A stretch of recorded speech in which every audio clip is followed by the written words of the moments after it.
Hello, and welcome to another Truth for Youth.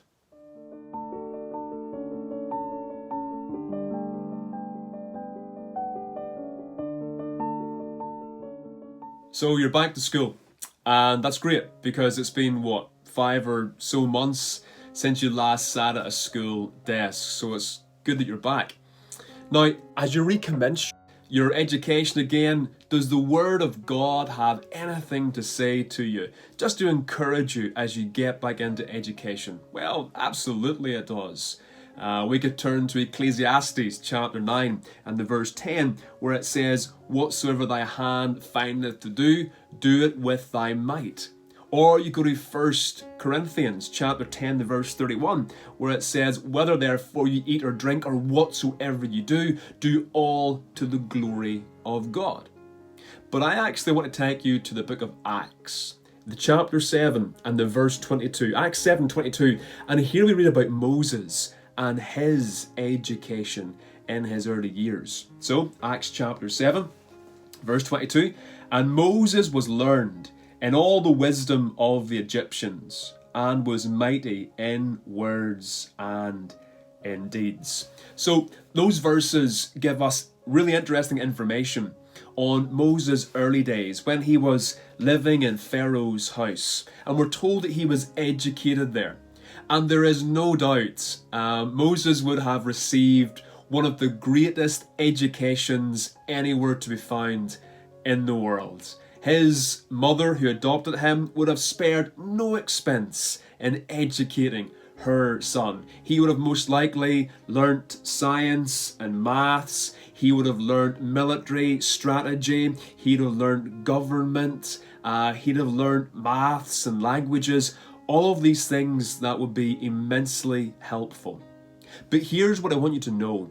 Moses didn't waste the opportunity that God had given to him. Absolutely not. He clearly saw it as a privilege from God, and so he grasped it with both hands, and he learnt well. He wasn't lazy, he wasn't lethargic, he seemed to give himself to the work. And we know that because the verses say here, verse 22, "And Moses was learned in all the wisdom of the Egyptians, and was mighty in words and in deeds."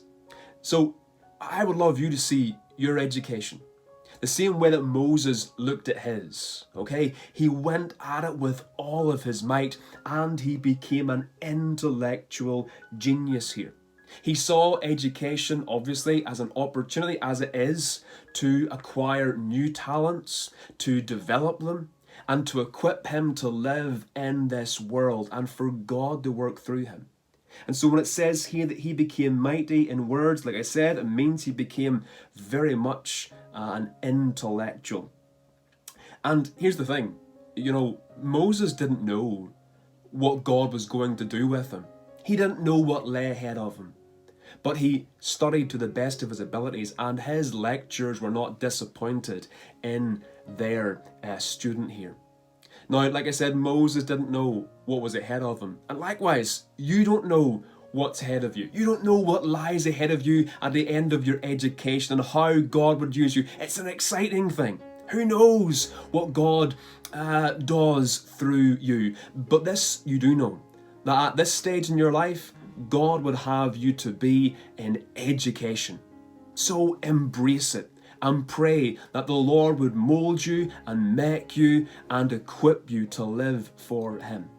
The verse goes on to say here that Moses, who was educated, became mighty, yes, in words, but also became mighty in deeds.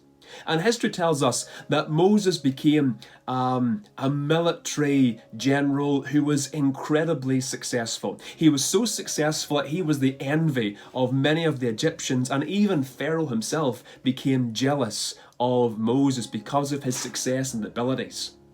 Now, that means Moses became a great blessing to his nation. He studied hard, worked hard, knew the Lord, and was serving God with his gifts and talents. And this then is an application point for you as well, because it is a great blessing for any nation to have a generation, to have young people who are Christian with godly convictions.